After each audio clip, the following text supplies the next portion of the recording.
जय Hind to all of you. Welcome to Avipedia platform powered by Abhimanyu IAS. और आज जो है हम लोग PYQ सीरीज करने वाले हैं previous year question papers of CDS CAPF NDA। और इन क्वेश्चंस को एनालाइज करके हम लोग ये अंडरस्टैंड करेंगे कि यूपीएससी कौन कौन से रिसोर्सेज को पकड़ता है और वहाँ से क्वेश्चंस डाले जाते हैं। एंड अगर वो क्लैरिटी हो जाती है तो ऑब्वियसली हम लोग एक बहुत ही छोटे स्पैन ऑफ टाइम में अच्छे से अच्छा कंटेंट पकड़ के हम लोग अपनी तैयारी कर सकते हैं। तो लेट्स बिगिन विद दिस। और यही ऑब्जेक्टिव है कि हम लोग PYQ क्वेश्चंस का एनालिसिस करेंगे कि किस तरीके से सवाल पूछता है, कहाँ से सवाल पूछता है, और इसके थ्रू हम लोग फिर आगे की तैयारी शुरू करेंगे। तो let's begin with this part 1 series of CAPF assistant commandant. ये 2020 के सवाल हैं CAPF असिस्टेंट कमांडेंट के, और हिस्ट्री टॉपिक है हमारा सब्जेक्ट।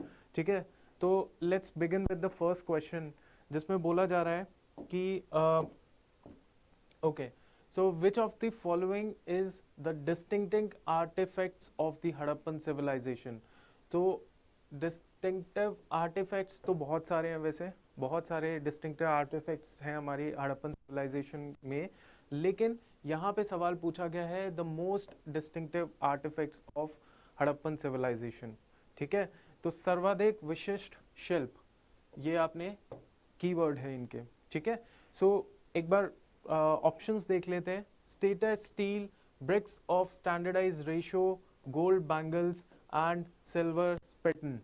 ठीक है, तो ये ऑप्शंस का आंसर कैसे हमें निकलेगा, बहुत सिंपल है। जब पेपर मतलब इसके आंसर्स की जा रही थी तो बहुत सारे आंसर्स निकल रहे थे, जैसे ब्रिक्स भी बोला जा रहा था, सील्स भी बोली जा रही थी, गोल्ड बैंगल्स भी, और कहीं ना कहीं से बोले जा रहे थे कि सिल्वर स्पिटन भी एक आंसर हो सकता है। लेकिन अगर हम लोग NCERT की बुक से चलें तो NCERT की बुक में क्या आंसर दिया है, लेट्स टॉक अबाउट दिस, कि Harappan seal is possibly the most distinctive artifact of the Harappa और IVC सिविलाइजेशन।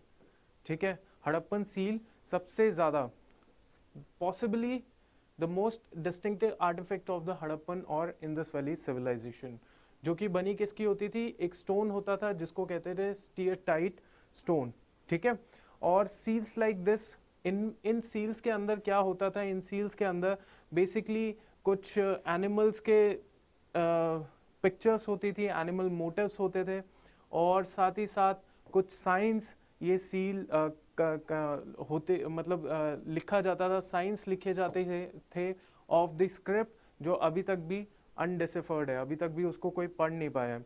तो इन सील्स के अंदर क्या होता था, सील्स के अंदर एनिमल मोटिव्स होते थे, एनिमल पिक्चर्स होती थी, और साथ ही साथ जो इनकी स्क्रिप्ट होती थी हड़प्पा वालों की, वो स्क्रिप्ट के कुछ साइंस होते थे जो यहाँ पे यूज किए जाते थे इन सील्स के अंदर। क्लियर हो गया? सो according to the NCERT, the most relevant answer should be the first, that is one only. Stainless steel is the most distinctive artifact of the Harappan civilization. Clear हो गया? Now the next point question is, okay, so इसमें बोला गया है कि which one of the following is not listed in as one of the 16th mahajanapadas in the pre-modern period. बोला गया है कि 16 महाजनपदों में से कौन सा ऐसा है जो नहीं लिस्ट है, मतलब कौन सा नहीं था इस कैटेगरी के अंदर। ये जो 16 महाजनपद थे, इनके अंदर कौन सा ऐसा है एरिया, ऑप्शन नहीं काउंट होता है। ओके, तो सबसे पहले ऑप्शन ही देख लेते हैं, कुरु, वत्सा, गंधारा एंड कलिंगा। क्लियर? अब देखिए, पहली बात तो ये है कि मॉडर्न पीरियड कौन सा पीरियड था। मॉडर्न पीरियड जो था उसमें आपने देखा होगा चंद्रगुप्त मौर्य था, then there is Bindusara, then Ashoka, then Brihadratha, ये सारे मॉडर्न रूलर्स थे। तो चंद्रगुप्त मौर्य से पहले वाला जो टाइम पीरियड था, विच इज लेटर वैदिक पीरियड, उसमें कौन कौन से हमारे महाजनपद थे।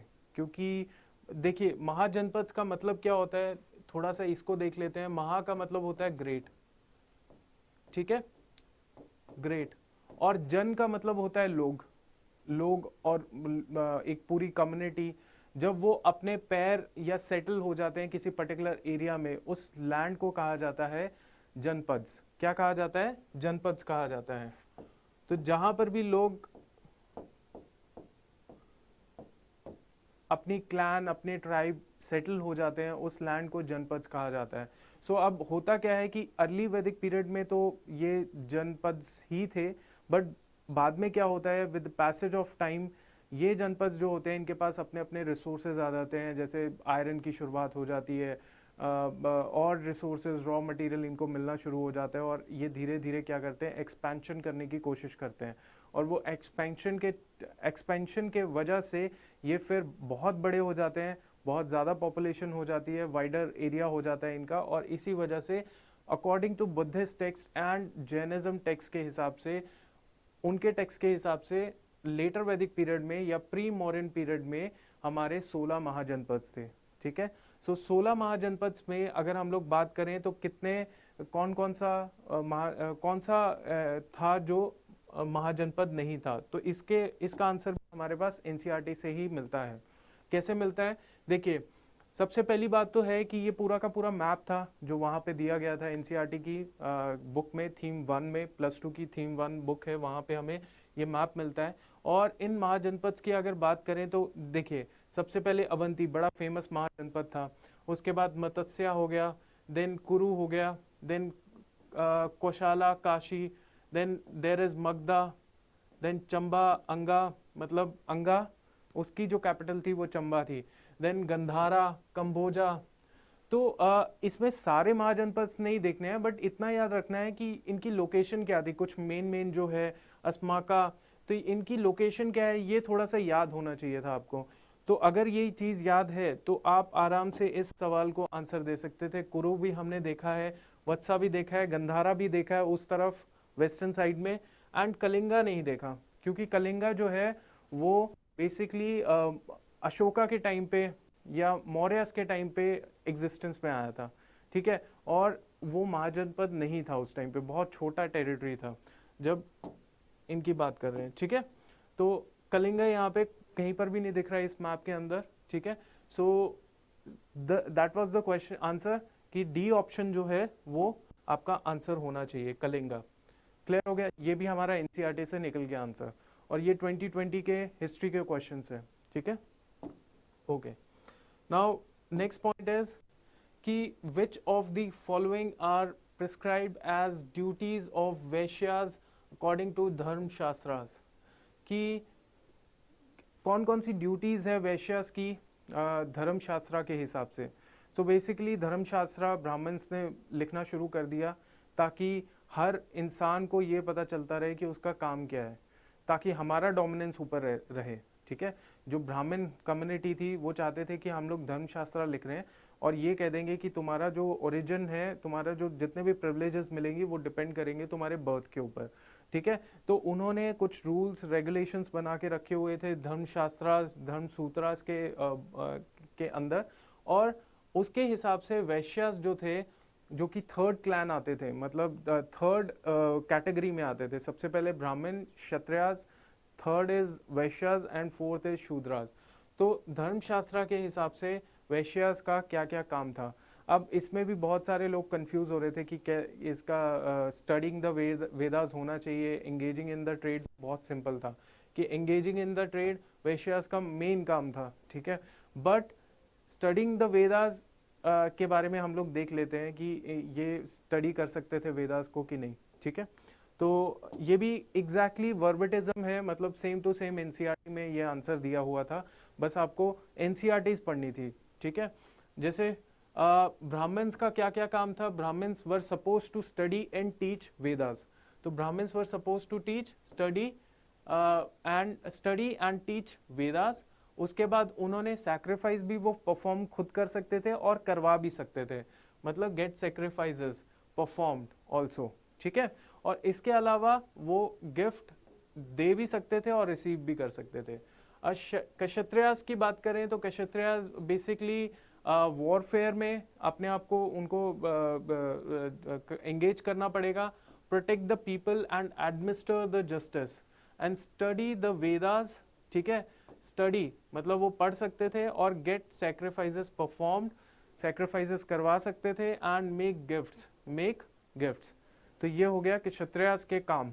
धर्मशास्त्र के हिसाब से। एंड द लास्ट 3 ऑक्यूपेशन, जो लास्ट 3 ऑक्यूपेशन क्षत्रियास के हैं, दैट इज पहला तो है वेदास को पढ़ लेना, दूसरा काम क्या था कि सैक्रिफाइसेस परफॉर्म करना, ठीक है, और तीसरा है गिफ्ट्स देना। ये तीनों काम जो थे ये दिए गए थे वैश्यास को भी, ठीक है। और वैश्यास को ये तो 3 काम दिए गए थे जो क्षत्रियास भी करते थे, बट इसके अलावा in addition to this they are suppose to engage themselves in the agriculture, pastoralism and trade. तो ट्रेड में भी वो अपने आप को एंगेज कर सकते थे, ठीक है। तो हमारा आंसर यहीं से निकल के आ गया कि इसमें जो आंसर होना चाहिए study the Vedas 101% and engaging in the trade, ये तो करेक्ट आंसर है, ठीक है।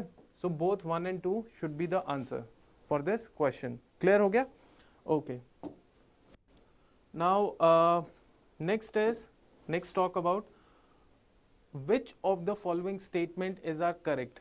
Satavahanas ruled over the parts of Deccan India and the Western India and the Deccan। देखिए, सातवाहनास ने रूल किया वेस्टर्न इंडिया के कुछ हिस्सों में एंड डेक्कन में, and Satavahanas repaired and rebuilt the Sudarshan lake. उन्होंने रिपेयर किया, रिबिल्ड किया सुदर्शन लेक को। तो इसमें से कौन सा आंसर सही है? दोनों आंसर सही है, एक आंसर सही है, दोनों गलत है, ये हमें देखना पड़ेगा, ठीक है। तो ये क्वेश्चन जो है ये भी एग्जैक्टली यूपीएससी ने जब पेपर सेट किया वो एग्जैक्टली एनसीईआरटी से मिलता है हमें, कि सातवाहनास ने कहाँ पे रूल किया? वेस्टर्न इंडिया, डेक्कन में, और रिपेयर किया, रिबिल्ड किया सुदर्शन लेक। लेट्स चेक कि ये अपना आंसर मिलता है कि नहीं एनसीईआरटी के अंदर, ठीक है। तो सबसे पहली बात तो है कि इन्होंने क्या किया, सातवाहनास ने who ruled over the parts of western India and the Deccan. मतलब आप खुद देखिए कि same to same copy paste करके रखा हुआ है वो क्वेश्चन को बनाने के लिए। सेम क्वेश्चन, ये जो देखिए पूरा का पूरा सेम क्वेश्चन है, आंसर दे रखा है कि वो उन्होंने रूल कहाँ पे किया था? Western India and Deccan region में, ठीक है। तो एग्जैक्टली ये भी सेम क्वेश्चन, ये भी बुक हमारा जो थीम्स है वहीं पे हमारे को इसका आंसर मिलता है।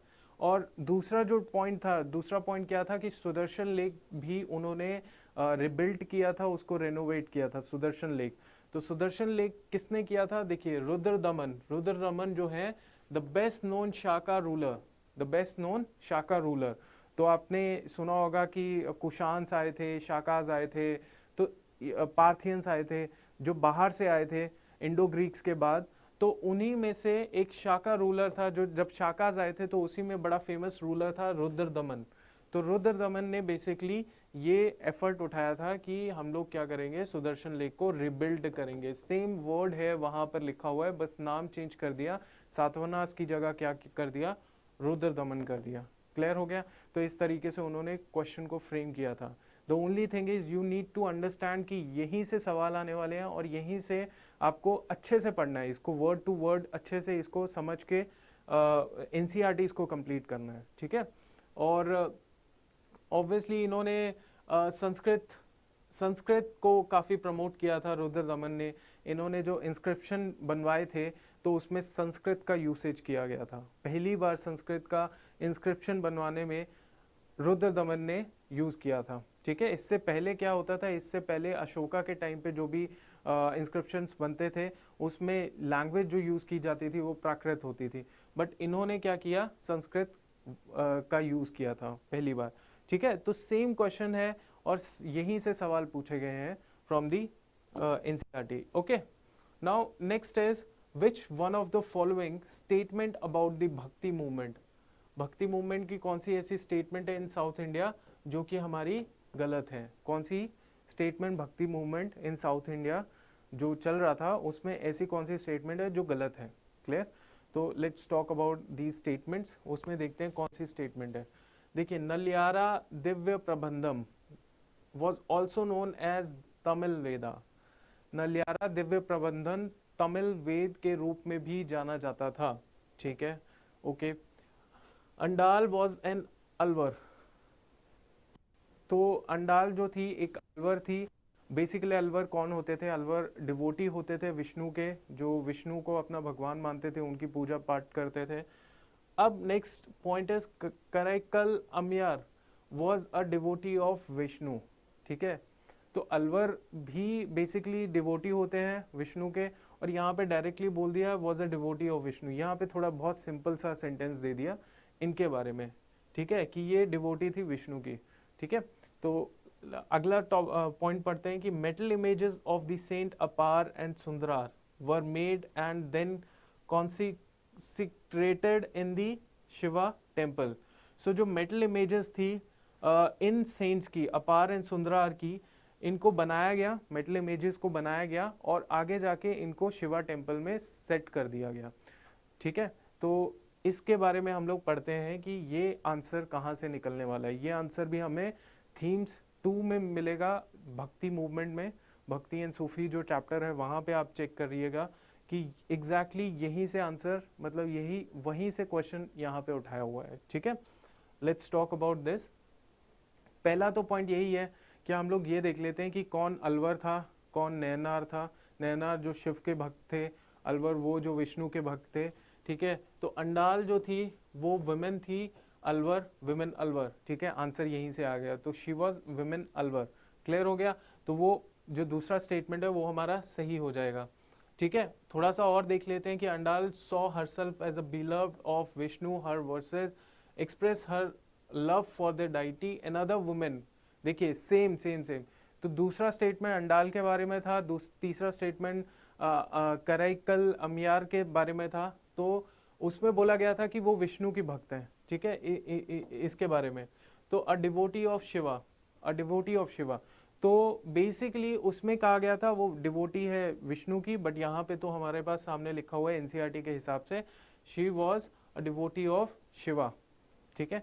तो हमारा जो तीसरा स्टेटमेंट था वो गलत हो गया, और जब वो गलत हो गया तो बाकी स्टेटमेंट हमारे को ज़्यादा देखने की ज़रूरत नहीं है, बट फिर भी हम लोग फोर्थ स्टेटमेंट का भी जस्टिफिकेशन एनसीईआरटी से ही निकालेंगे, ठीक है। So Ammaiyar a devotee of Shiva adopted the path of extreme asceticism in order to attain the मतलब सैल्वेशन या फिर और करीब जाना अपने भगवान के प्रति। तो उन्होंने बहुत ही तपस्या की, बहुत एक्सट्रीम पाथ यूज किया था। क्लियर हो गया। नाउ द पहला जो सेंटेंस था कि नलियारा दिव्य प्रबंधम जो है was frequently described as the Tamil Veda, Tamil Veda, claiming that ये जो टेक्स्ट है ये इक्वलेंट टू जो 4 वेदास ब्राह्मण्स ने बनाए हुए हैं इन संस्कृत में उसके ही बराबर है।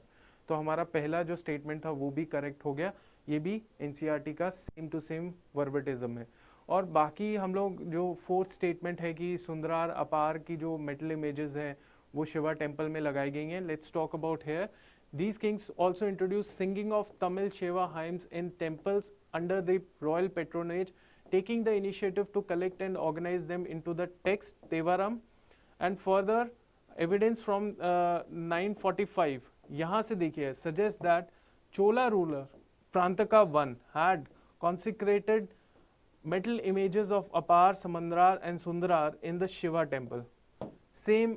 सेम की सेम लाइन उठाई हुई है, बस उसमें एक चेंज कर दिया कि वहाँ पे अपार एंड सुंदरार है, यहाँ पे संबंधार भी है, उनका भी यहाँ पे एक्सप्लेनेशन दे रखा है, ठीक है।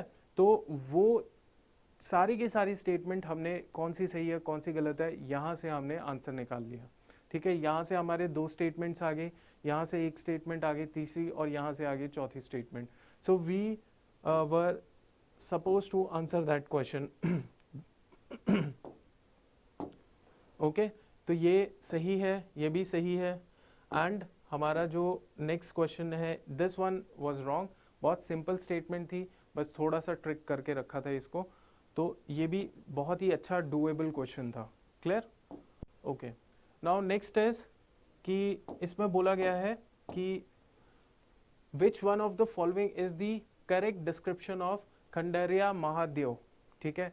तो इसके बारे में हम लोग देख लेते हैं कि खंडरिया महादेव जो इसकी करेक्ट डिस्क्रिप्शन क्या है। तो ये एक शिवा टेम्पल है एट एलिफेंटा, ठीक है, शिवा टेम्पल एट एलिफेंटा। यह वर्क है भट्टी का, या कैपिटल ऑफ चंदेला किंग्स, या टेम्पल है खजुराहो का। तो इसके बारे में हम लोग देख लेते हैं कि ये कहाँ पे हमारे एनसीईआरटी में मिलता है।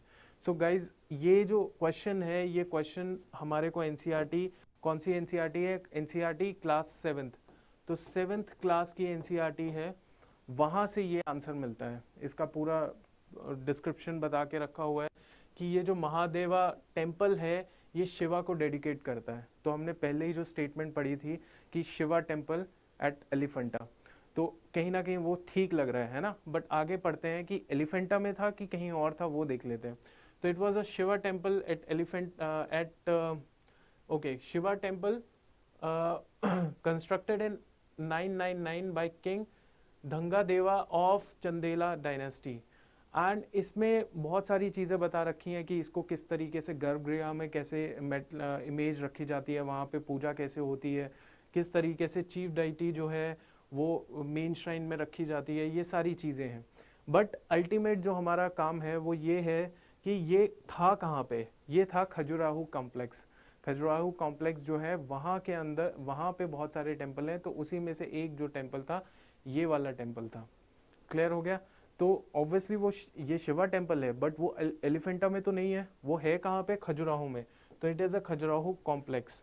ठीक है, तो a temple at Khajuraho is the correct answer, क्योंकि ये गलत हो गया, ये कोई रेलिवेंट है नहीं।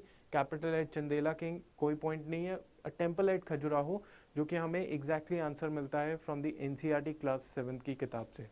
ठीक है, नाउ अब हम लोग बात करते हैं लिंगायत्स के बारे में कि लिंगायत्स का क्या प्रैक्टिसेस थी, उसी के ऊपर क्वेश्चन आया हुआ है। ये भी एग्जैक्टली एनसीईआरटी से है कि लिंगायत्स जो थे वो बरी करते थे अपने डेड को, मतलब जो भी उनके मृत शरीर को दफनाते थे, रादर देन उनको जलाने का जो प्रोसेस होता है जो ब्राह्मण्स ने बनाया हुआ है वो नहीं फॉलो करते थे, वो अपने दफनाया करते थे, ताकि इसका उनका अपना एक थॉट था कि दफनाने से क्या होगा कि वो दोबारा से इस दुनिया में नहीं आएगा और वो अपने शिव के साथ मिल जाएगा। तो ये उनका थॉट होता था। They are the great believers in the caste system, specially in the theory of purity and pollution. ठीक है, तो कास्ट सिस्टम में दे यूज टू बिलीव। ठीक है, तो क्या ये सही है या गलत है, इसको चेक करेंगे। They are against the child marriage and favour the widow remarriage. अब ये जो दोनों स्टेटमेंट्स है वो कहीं ना कहीं, और ये तीनों स्टेटमेंट कहीं ना कहीं आपस में कॉन्ट्राडिक्टरी है। फॉर एग्जाम्पल ये वाली चीज़ जो है कि believer in the caste system जो है, इसमें आप खुद देखिए कि अगर कोई कास्ट सिस्टम में बिलीवर है, दैट मीन्स वो ब्राह्मण्स ने बनाया हुआ कास्ट सिस्टम है, ब्राह्मण्स का बनाया हुआ कास्ट सिस्टम है, तो कास्ट सिस्टम है। तो ब्राह्मण्स तो were in the favour of child marriage, they were in the favour of, they were against the widow remarriage. ठीक है, तो ये जो कास्ट सिस्टम में अगर कोई बिलीव करेगा तो वो ये भी बिलीव करेगा कि चाइल्ड मैरिज होनी चाहिए, वो ये भी बिलीव करेगा कि we are against the widow remarriage. ठीक है, सो ये दोनों स्टेटमेंट आपस में कॉन्ट्राडिक्टरी है। वैसे ये भी स्टेटमेंट कॉन्ट्राडिक्टरी है क्योंकि ब्राह्मण्स ने तो ये बोला था कि प्रॉपर जो है बरी सिस्टम नहीं था, कि मतलब दफनाने वाला ब्राह्मण्स ने सजेस्ट नहीं किया था। ठीक है, वो बेसिकली शव को जलाया जाना चाहिए, ये ब्राह्मण्स का सजेशन होता था या ये तरीके होते थे। बट यहाँ पे बरी देयर डेड है, तो इन तीनों स्टेटमेंट में ये और ये चीज़ जो है आपस में साथ में जाती है, और ये वाली स्टेटमेंट जो है ये थोड़ी सी अलग हो जाती है, या तो ये सही होगा या ये दोनों सही होंगे। तो लेट्स फाइंड आउट एनसीईआरटी में कैसे लिखा हुआ है लिंगायत्स के बारे में। तो लिंगायत्स के बारे में क्या लिखा हुआ है देख लेते हैं कि लिंगायत जो थे इन्होंने ये शिव को वर्शिप करते थे। ठीक है, और उसके बाद क्या है कि हाँ, तो इनका मानना था कि on death the devotee will be united with the Shiva and will not return to the world. Therefore, they do not practice funerary rites such as cremation prescribed in the धर्म शास्त्र। ठीक है, तो क्रीमेशन विमेशन ये follow नहीं करते थे जो धर्म शास्त्र में प्रिस्क्राइब किया गया है। इंस्टेड दे सेरेमनली बरी देयर डेड, तो बहुत ही अपने दफनाने वाला जो प्रोसेस है उसको फॉलो करते थे। तो पहला आंसर तो हमें मिल गया, जो पहला स्टेटमेंट है उसका एनसीईआरटी में पूरा क्लियर कट आंसर दे रखा है। नाउ द दूसरा पॉइंट है कि Lingayats challenge the idea of caste and pollution. ये हमारा दूसरे स्टेटमेंट का आंसर मिल गया कि they were not in the favour of pollution या फिर caste system, they were against the caste system and the pollution. तो ये दूसरे का भी आंसर मिल गया। और तीसरे का आंसर क्या था? तीसरे का आंसर क्या है कि Lingayats also encourage certain practices disapproved in the Dharmashastras such as post poverty marriage, ठीक है। और मतलब पोस्ट पॉवर्टी मैरिज को इन्होंने बेसिकली सपोर्ट किया, मतलब चाइल्ड मैरिज को डिसअप्रूव किया, पोस्ट पॉवर्टी मैरिज को इन्होंने सपोर्ट किया, ठीक है। And re marriage of widows. तो हमारे को यहाँ से करेक्ट आंसर मिल गया कि they were in the favour of widow remarriage, they disapprove the child marriage, और वो सारी चीज़ें जो धर्मशास्त्र में बताई हुई हैं जो इररेलेवेंट है उसके अगेंस्ट थे ये। तो इस तरीके से हमारा ये आंसर भी निकल गया। Okay, now this is all about today's topic. आज जो है हमने कुछ क्वेश्चंस जो CAPF असिस्टेंट कमांडेंट 2020 में आए हुए थे उनके बारे में पढ़ा और उनको अंडरस्टैंड किया कि कैसे हमें चीज़ें पढ़नी है, कहाँ से पढ़नी है। NCERT एक्चुअली में NCERT अगर आप अच्छे से पढ़ के जाते हैं क्लास 6, 7, 8, 9, 10, ऑल्दो बहुत ज़्यादा बुक्स हो जाती हैं, उनको कंपाइल करना बहुत ज़रूरी है, लेकिन फिर भी वही अल्टीमेट सोर्स हैं आपके CDS, CAPF, NDA प्रिपरेशन के लिए। यही अल्टीमेट सोर्स है। अगर आप इन NCERTs को पढ़ लेते हो तो आप कम से कम 85% जो क्वेश्चंस होंगे वो आपके हक में होंगे। You will be able to solve 85% questions. और 85% क्वेश्चंस में आपको ज़रूरी नहीं है 85% क्वेश्चंस ही सॉल्व करने होते हैं। आपको तो अल्टीमेटली आपको 65% भी आपने सॉल्व कर लिए और करेक्ट हो गए, मीन्स आपका मेरिट लिस्ट में नाम आना पक्का है। क्योंकि 65% अगर आप देख लो 50% ही 125 मार्क्स होते हैं, 250 में से 125 मार्क्स तो 50% ही होते हैं। तो उससे आगे आपके जितने भी मार्क्स आएंगे वो सारे आपके काउंट होंगे मेरिट लिस्ट में, सारे के सारे मतलब मेरिट लिस्ट में आपका नाम पक्का करने के लिए हेल्प करेंगे, ठीक है। तो माय अल्टीमेट थिंग इज कि आप प्लीज़ NCERTs को पढ़िए। और हमने क्या किया हुआ है अभी आपका 14 अप्रैल को नोटिफिकेशन आएगा, तो उससे पहले ही हमने ये डिसाइड किया है कि let's give you the first free all India test for paper 1 for CAPF assistant commandant 2021, ताकि आपको एक आइडिया मिल जाए कि किस तरीके से क्वेश्चंस को हम लोग ने अटेम्प्ट करना है और कैसे कैसे क्वेश्चंस आते हैं। PYQs में उसमें इन्वॉल्व होंगे, CDS के भी सवाल पूछे जाएंगे। तो इस तरीके से जितने भी डिफेंस एस्पिरेंट्स हैं they can go with this test series which is free mock test है, ताकि आपका 7 दिन बाद जब नोटिफिकेशन आएगा तो आप पूरे इंश्योर करेंगे कि you are all prepared and then you can make and strategize your proper plan for your success. Okay, and link description में है, आप वहाँ पे जाइए हमारे पोर्टल में एंड आपको प्रॉपर वहाँ पे डिटेल मिल जाएगी फ्री टेस्ट सीरीज के बारे में, and then you can go ahead with this. And अपनी स्ट्रैटेजी जो है आपको NCERT बेस्ड ही रखनी है। That is the ultimate thing, that is the ultimate way to succeed in these examinations. Okay, so अभी के लिए थैंक्स अ लॉट, जय हिंद।